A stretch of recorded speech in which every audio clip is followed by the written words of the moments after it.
The following presentation is brought to you by the Realm Network.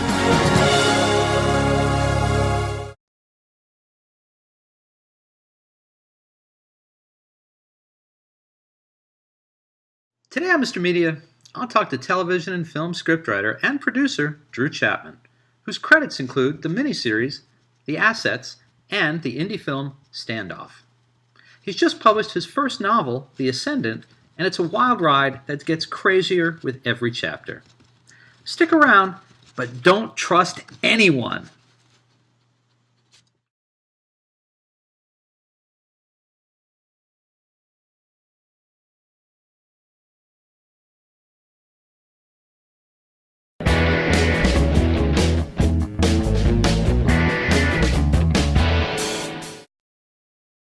So much media, so little time. Who keeps track of it all? That would be me. This is Bob Andelman, and this is a Mr. Media interview, brought to you by Amazon.com, Audible.com, and 1-800-DIAL-DJs. Please stop by the website, MrMedia.com, click on our advertisers, support the show. And remember, there's more than 1,000 interviews available at MrMedia.com. We've been doing this since February 2007.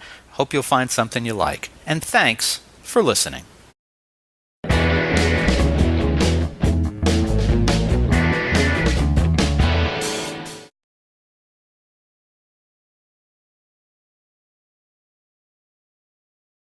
Mr. Media is recorded live before a studio audience of undercover agents,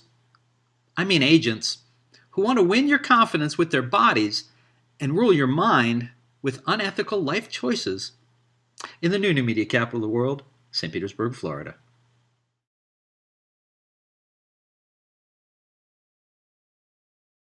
You may have to suspend a bit of disbelief to swallow one of the earliest conceits of The Ascendant, that mega super genius. Every time I hear super genius, I think Wile E. Coyote. So I'll start that over again, and I will not think of Wile E. Coyote this time. You may have to suspend a bit of disbelief to swallow one of the earliest conceits of The Ascendant, that mega super genius Garrett Riley could ever get past his distaste and hatred for America's armed forces after what they did to his brother. But once you get past that little quagmire, it's smooth sailing in Drew Chapman's wild ride through Chinese-American relations, international intrigue, and an undeclared internet war, and so much more. Over the last few years, this show has hosted a growing number of writers who, like Drew Chapman, first cut their teeth in film and TV.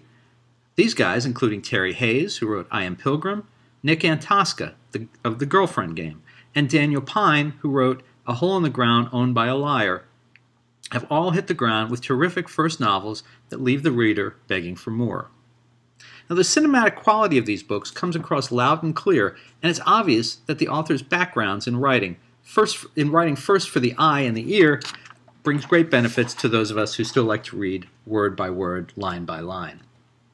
Now, if you like great espionage thrillers packed with almost incomprehensible danger on a global scale and no shortage of action, stay tuned for my interview with novelist Drew Chapman. And then go order his first book, The Ascendant. Drew Chapman, welcome to Mr. Media. Thanks for having me. Good to have you here, and congratulations on The Ascendant. The only word I could think of was that it was a rocket of fiction. I mean, it just, boom, takes you, and it really takes you on quite a ride.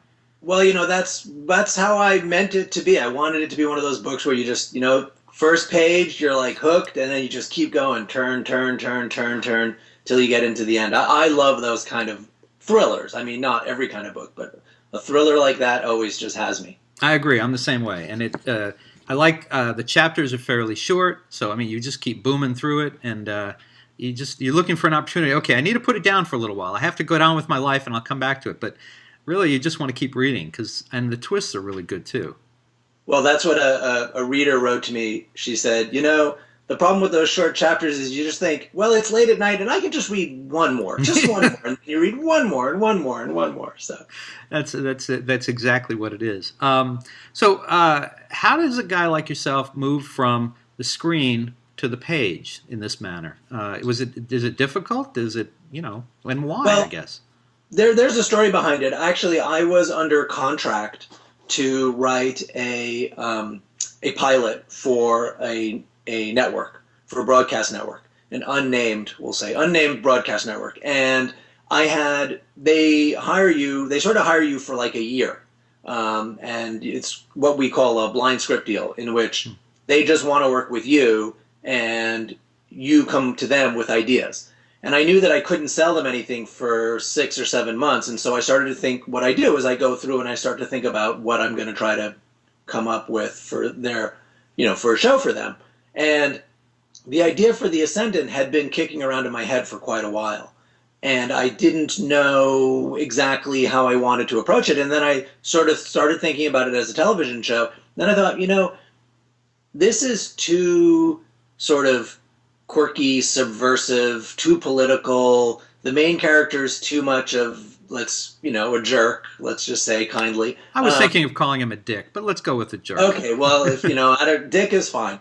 And I thought, well, they'll never make it to, network television. So, and I just, I thought, this is the thing, I should write this as a novel. And, I've always loved big thrillers, Clancy and Lee Child and, even like classic Bourne books, or just, I find them so much fun. Mm-hmm. And so I thought, okay, let's turn it into that. We have a really sort of a great, as you said, subversive main character, a guy who, both wants to sort of help his country but can't stand his country at the same time. And I thought, oh, that's a great, fun, modern character. So many people can, sort of hook up with that. You both love your country and can't stand what it does. Mm-hmm. And so I thought, okay, I'm going to write this as a book. And my original idea was I would just write it as a book and self-publish it. I thought I would never try to make it. I would just do whatever I wanted. I wasn't going to worry about other people's opinions. I wasn't going to worry about editing. I was just going to write this. I was going to digitize it, and I would put it up on Amazon or Apple, and I would just charge 99 cents. And if the only people who read it were like friends of my mother, fine. I like friends of my mother, and would be just great. But then it sort of went, it's a longer story, but eventually it wound up with the publishers, and they wanted to put it out there. So I said yes, because I'm a complete whore. And I would do, if you offer me money, I will do it. Well, so what I'm curious about is, let's go back to that network that offered you the blind script deal. So they basically paid for your time, right, to write this? And did you ever produce something for them? Oh, no, they didn't pay for what they do. They're not paying for your time. They're making you exclusive. You can't go work for somebody else. Oh, I see. I went and I gave them a project. And I've worked for them since, and I worked for them before, and they have no interest in making this as a television show. It's just not their style. So too bad. Well, I sold it to Fox. Oh, you did? Yeah. No, The book is set up at Fox, and I'm going to write it as a TV pilot. And we'll see whether they actually make it or not. But it's, they've hired me to turn it into a television show, and the issue is always, will a big network like Fox allow you to make something as sort of out there? As you said, there's, it's a wild ride, it's political, he's subversive, he's a dick. Are they really going to let you make that happen on primetime television? I have no idea, but the most I can do is try. Well, now that you mentioned that it's Fox, I'm thinking, the network that does The Following, which is really completely different than anything, and then also did 24 and is bringing back 24. It would seem like the perfect network to do this. Yeah, and the people who brought you The Simpsons, and talk about subversive. That's like the most subversive show in the history of the planet. True. So yeah, if there's a television network out, so when I thought about, after I'd written it, because I work in television all the time, so I know all the players and they know me. I thought, well, what broadcast network of the big four, who would I actually want to sell it to? And they were the only people who I thought would make sense. Mm-hmm. Who would, everybody else would be cable or, premium or something like that. But we never got that far. So the guys at Fox read it and loved it, and they wanted to at least give it a shot. Well, so I have to ask you a question that I guess is probably a little too inside baseball for most people, but as a writer myself, I'm kind of curious about this. So you created the Ascendant, you created the series and the characters as a book, you sold it to Fox into the medium that you're more comfortable with. How did you make out in terms of the rights, and do you retain some control on the Ascendant that maybe you did not have in previous projects for television? You mean because it comes from my book? Yeah. Do I retain more control over the course of the television series? Yes. Maybe a little bit, but not really, because in general, if you create a show, if you write a pilot for a network, it's your show. I mean, ultimately, the people at the network, if they decide, you know what, we want it to be a different lead character, or we're going to put it on a submarine or whatever, if they decide that that's what they're going to do, they're going to do it. It doesn't matter who you are. You could be Barack Obama writing it. They're going to change it. So in that sense, ultimately, they run the show. But it is my television show, and they hire me to come up with the idea. But really, when they hire you as a TV writer, they're hiring you to keep the show going. They want you to do the work. They don't want to have to, they want to like read the scripts and say yes, no. But television is too much of a rat race and too much work for them to like get too involved. They're hiring creators, and I'm the creator. So in general, it's, that's what it. And TV is very much a showrunner's domain. Would you be the showrunner of The Ascendant? Is that the idea? The show that I just did, The Assets for ABC, I was the showrunner on that. That's the first time I've been a showrunner. I probably could be the showrunner on The Ascendant. Whether I would or not is, it's questionable. It's really hard work. Like, there's no harder job in television than being a showrunner. It's 24 hours a day, and it's an amazing amount of pressure. So in some ways, it's better to be the creator and an executive producer, and to have a showrunner at your side. And the showrunner, male or female, just sort of, they help you guide it, and they take a lot of the pressure off. They do a lot, because showrunning is, you have to worry about your actors and production and just budget and all this stuff that, I mean, it's kind of fun for a little while, but that, it's really exhausting. Yeah. And ultimately, it's not what I want to do. I would like to just continue to write the books and in parallel write the television show. So if I could do those two things, that'd be great. Last question about that, I guess. You can ask as many as you want. Well, I want to talk to you about the book, but is the pilot for the 2014 or 2015 season, I'm guessing? Or are they rolling? They're not even following pilot season anymore, are they? Well, there's the answer. So pilots, for your audience, pilot season usually for a writer starts in the summer. You sell your ideas, you write them in the fall, you hand it in at Christmas. They decide if they're going to shoot them in January, and then they shoot them in the early spring. They decide which ones they're going to put on the air in the late spring, and you work all summer to get it on in the fall. But really, it's a kind of chaotic and nutty schedule that a lot of the big networks and all of the cable networks are trying to get away from. And Fox specifically asked that this project be what we call off-cycle. So that means that there is no set schedule for when this would be on the air, which for me is fantastic. It's a game changer for a writer, because that schedule of pilot season is so nutty and kind of irrational. But writing off cycle is just, it's liberating. You can take your time. You can figure out when you have a problem, you go, you know what, let's just stop the process. I need to figure this out. Let's take a couple of weeks and figure out what the problem is here. And then you go back and you fix the script. And I think, this is the first time I've done it, I think the process will be sort of more sane and lead to a better product. Cool. I guess I'm going to ask you another question. How far along are you, or have you started the pilot?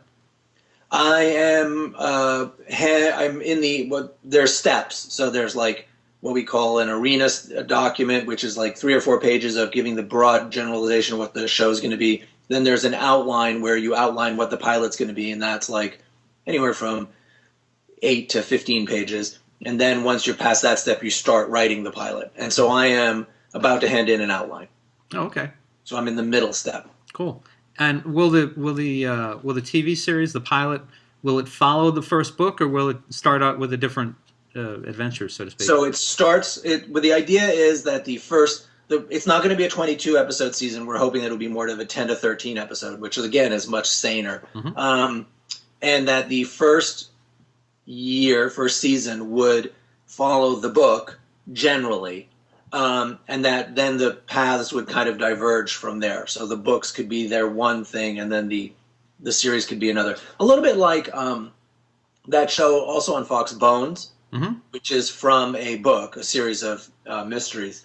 And they really now have nothing to do with the books. They're entirely separate. But in the beginning, they were closer, and they sort of they go off, and which is kind of how, I mean, that's what I would like to have happen, because then they take on lives of their own, and they can kind of cross-reference each other. But it wouldn't be like the Harry Potter movies, where it's so faithful to the. Right. First of all, we should all be so lucky to, sell Harry Potter novels, but just so that they both can be fresh. I think the hardest thing when you're writing a series, either in television or books, is to keep the ideas fresh and different. And if you let them go off on their own, then you can sort of stay fresher. Again, different than, for instance, Game of Thrones, which is from these books that have been out for a long time, so you can stick to the books. And just for the record, folks, not a Bones guy, never seen the show, believe it or not, and I'm more of a Zoe Deschanel than an Emily Deschanel. That's all. Just want to say, just want to get that in. So, let's come back to the book. How is the process of writing your first novel different than writing a script for film or TV? Well, it's incredibly liberating. There are no rules. And you just, there's just these arcane rules in writing a screenplay, first act, second act, reversals, character arc, all this kind of stuff. But for a book, you get to throw it all out of the window. You can have all these different POVs, and you can jump around in time and place. And that was wonderful. That was really, really liberating. That said, I'm such a structure guy. I'm such a plot guy that when I was addressing the book, I did it in very much the same way that I write a screenplay. I laid out the plot in intricate detail in cards and in outline beforehand, so that I knew exactly where I was going, so that I knew the end was going to be this before I ever started writing. And in a way, that's the hardest part for me, is just the thinking, figuring out. The actual writing is much simpler. It's much easier for me. But man, figuring out where stuff is going to go, I'm so anal about that stuff. I have to know. I'm so impressed by writers, novelists, who just sit down and they start and they just wander off wherever the characters take them. I'm not that guy. I wish I were. Well, and I mean, obviously it worked for you. The other guys that I mentioned have been on the show who've moved from film and TV into novel. I think it's a very effective training ground, and I don't think it's been explored that much in previous years. Maybe it's the changing nature of Hollywood and the business that you guys are looking at these other kind of options. But I mean, for an adventure or a thriller, it seems to be great training ground to write a novel. Oh, it's fantastic, because for a lot of reasons, but I think the main one is that television trains you to think about what's going to happen next. Television is about, okay, and then what? And then what? And then what? And it doesn't matter if it's, a procedural or like a love story, a soap opera, whatever it is, you have to know what's going to happen next. You have to have the idea. You have to come up with fresh ideas. As soon as those ideas are not fresh, your show falls apart. And that's the same thing for a book. That said, I think that, and this is the mad scientist in me, my crazy, naive theories, I feel like all these different mediums, television, movies, books, audiobooks, streaming, your show, they're all kind of weirdly blending in a way. The formats are mattering less, and what's mattering more is the storytelling. And like House of Cards on Netflix is a classic example. They really think of House of Cards as a long movie. And that's how they view it. And, my book is in an audiobook now. And if you listen to my book, is it still a novel? I mean, I don't even know. I mean, I guess it's some sort of weird philosophical question, but to me, it's somebody telling you a story in a headset. And so I think the answer is that what television teaches you to do is to tell a story well, efficiently, effectively. And that's what I tried to do with The Ascendant. Now, at this point, if this was House of Cards, you would turn a little bit to your left and talk to the camera and explain. Not in a Southern accent, I would say. And say, now, I haven't forgotten about you. That's right. But then I get to go have sex with, what's her name? Robin Wright Penn? There you go. And so it all changes after that. Yeah, I don't think... Well, that's just my preference. I'm like I said, I'm more of a Zooey Deschanel. I'd be more interested in if she was a character in my. Never mind. I completely lost my track.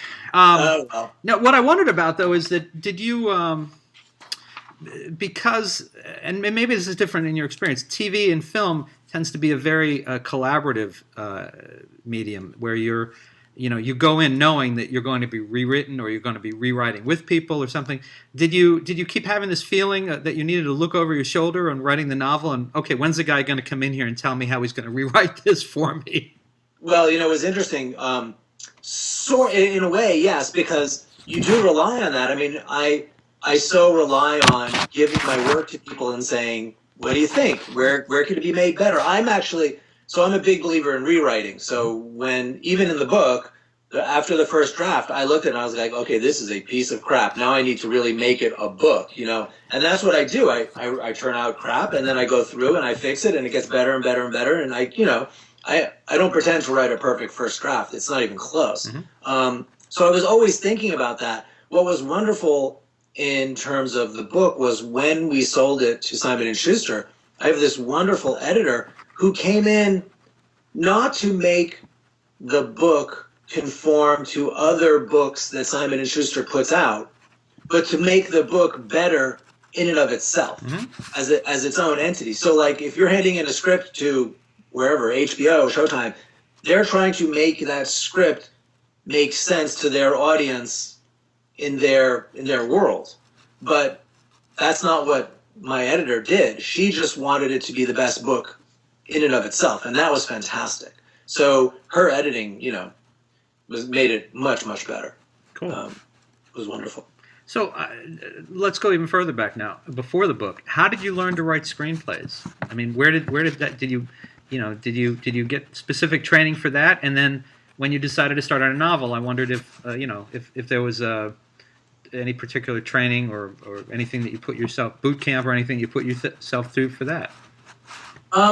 From the absolute earliest moments in my life, as I wanted to be two things: a basketball player or a writer. And basketball obviously did not work out. So, I mean, if you could see how tall I was, you would get it. So I always wanted to be a writer. I worked in journalism briefly, and coming to screenwriting, I was sort of self-taught, and then a specific screenwriter sort of took me under her wing and showed me how to work out the beats of writing a screenplay, how to really, just the essentials. And that took me a couple of years of figuring out writing bad scripts, having them rejected, trying to make them better, going forward, until finally you kind of learned and figured it out. So that was my proving ground for that. And then I had never written a book, but what I wanted to do, like I said, I read voraciously all the time, and so I read everything. It's not like just thrillers. I read midlist fiction, nonfiction, whatever it is. But I really made a study of the books, the thrillers that I love, specifically like Lee Child novels lately, because I feel like he's sort of the gold standard of the people writing those kind of thrillers. And sort of taught myself through that. But one of the reasons that I made it a book the way it is, the way it page turns, is that I don't, screenwriting can be incredibly frustrating in that you get, 1 out of every 10 of your pieces actually on the air. and that's always painful. And people had always loved the way that my screenplays were written. That was always a big thing. They were like, God, it's just fantastic the way you write these things. We're not making it. Thanks, but no thanks. And I was like, okay, great. So you really like the writing, but it's a piece of crap. So I thought, well, what if I could sort of inject that feeling into a book? That sense, that page-turner quality, that cinematic quality of the screenplay, but make it a book and make it, and do the things that made it a book. And so that first draft that I did sell to Simon & Schuster felt a little probably thin in the world of books, and the editor made it more of a book, and that was wonderful. And I think book 2 will be even more so. One of the things that really, besides the action, that really drives this book is the main character, the Ascendant himself, Garrett Riley. Where do you come up with a guy like that? Did you know somebody who was as big a prick as he was, or is it an amalgamation of Hollywood people? What are we dealing with here? Well, it's interesting. He's an amalgamation of a number of people. A little bit of myself in there, but I'm nicer than that, I hope. But one of the sort of sparks, and the character's not based on this guy at all, but one of the sparks for me was, do you remember the guy who played cornerback for the Arizona Cardinal? He was, you're not a football guy. I'm not an Arizona Cardinal guy. Okay. His name, it's totally just blown out of my mind. Anyway, he quit NFL football and he became an Army Ranger. And he was sent to Afghanistan. Pat Tillman. Pat Tillman. All right. So Pat Tillman was sent to Afghanistan. He was killed by friendly fire. And I was watching a video clip of his funeral. And at his funeral, there were all these important politicians. John McCain was there. A lot of people were there. It was in Arizona. And they were all making these speeches. And then Pat Tillman's younger brother got up. I think his name was Richard. And he made a speech. And he had a Budweiser in his hand. And he was on camera. And he was clearly wasted. And he said, you know what? None of you people know my brother. You have no idea why he fought. You have no idea how he was killed. He's not with God. He didn't believe in God. He's dead. And there were curses through this whole thing. I guess I can curse on your thing. It's not on this. Absolutely. It was, you fucking have no fucking idea. He's fucking dead. And just blah, blah, blah. And he was like, it was riveting. You were like, wow, so fascinating. He was so mad. And yet, he was clearly proud of his brother. Mm-hmm. He himself was a patriot. He loved his country. And yet, he had been totally fucked over by the army, by his country. And now these politicians were telling him, they were using his brother for their own purposes. And they still do. And I thought, that's fascinating. What an interesting bifurcation of your personality. When you talked about this sort of the suspension of disbelief of the beginning of the story, that here's this guy who hates the military and yet he's going to do it.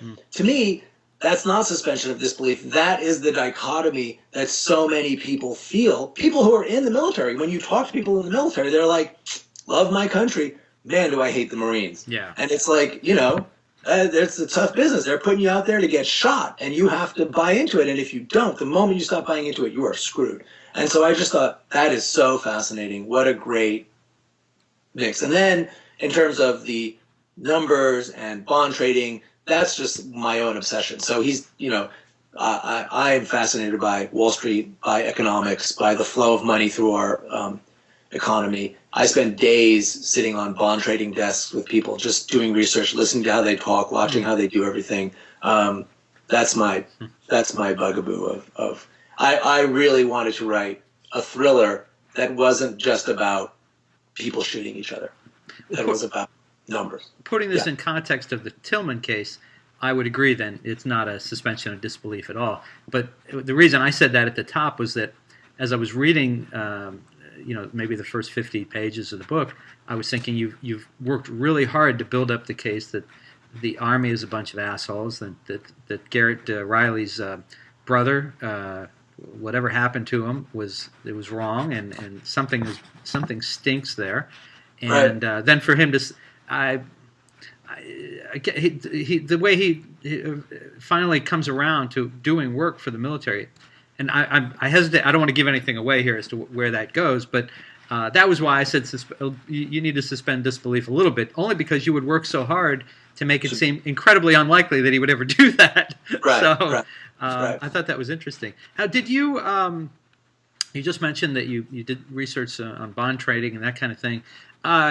Was there any pressure that you felt to stick to likely intelligence gathering issues in terms of what could happen and what would happen?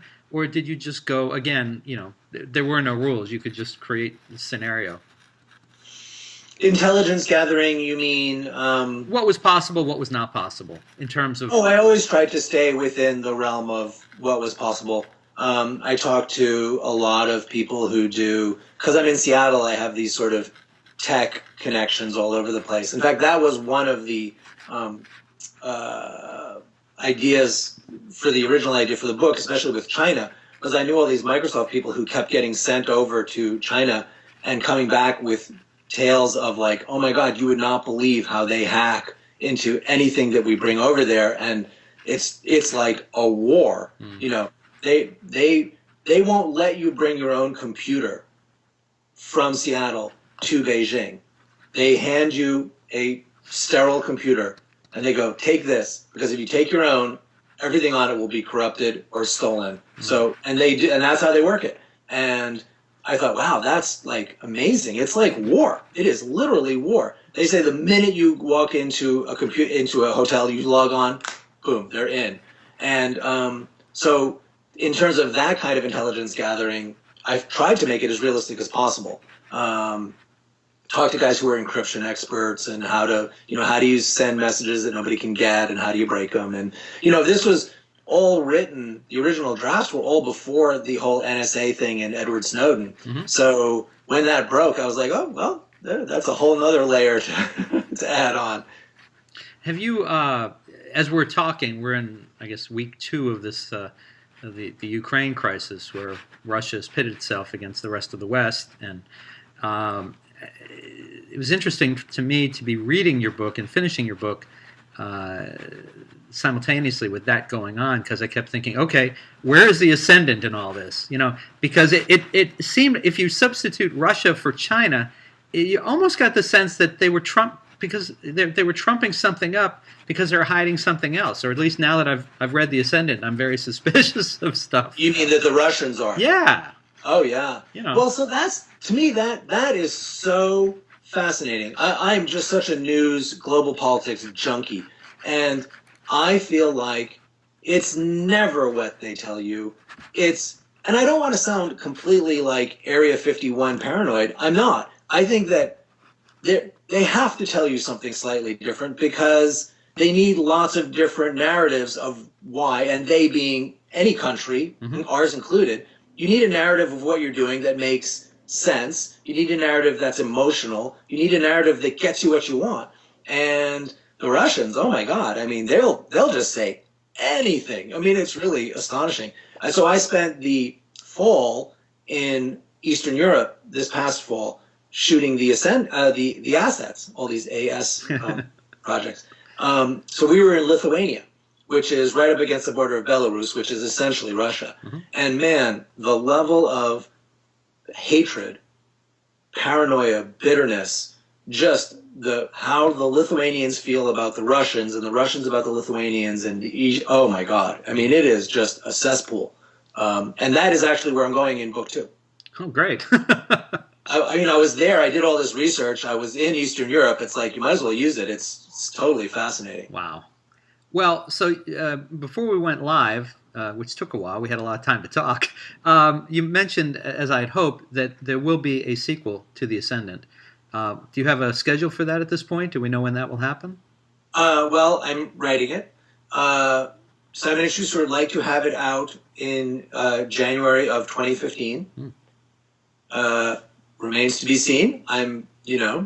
Every minute I spend with you is a minute I'm not writing the book. No, so now you tell me. Now that we wasted 45 minutes up front with technical problems. No, I need the break. Don't bill me for your time. I can't afford it. No, Simon & Schuster will send me. Okay, thank you. I'll get it done. We'll have a project. They would like a book a year. Wow. That seems kind of John McDonald? a little bit. And it also seems like, you know, you want just a good book, whatever it takes, however much time it takes, you want the book to be good, and then you worry about it. So I'm just trying to focus on it being good.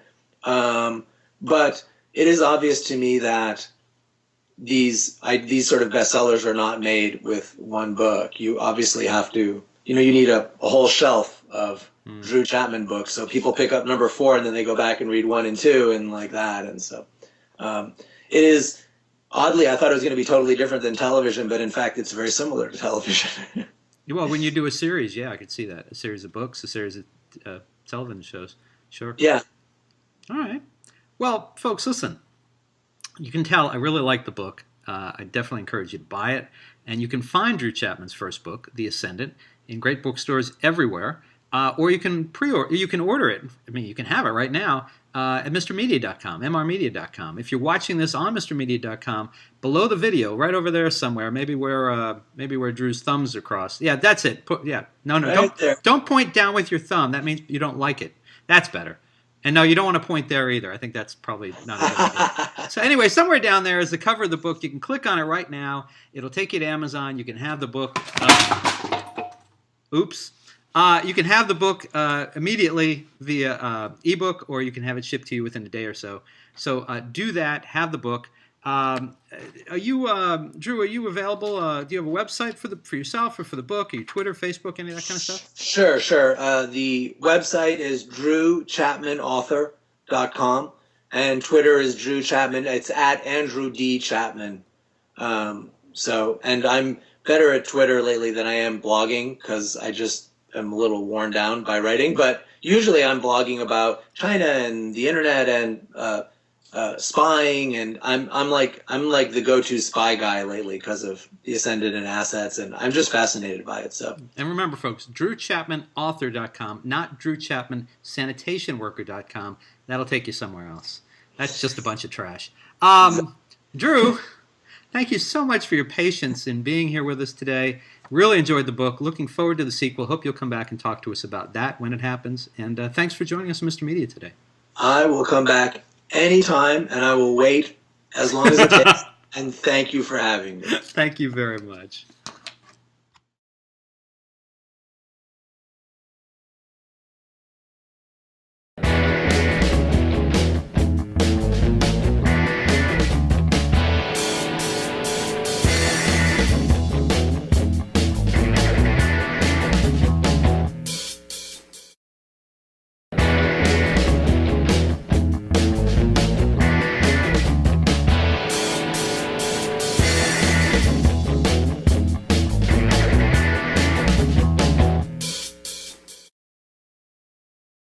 The preceding presentation was brought to you by the Realm Network.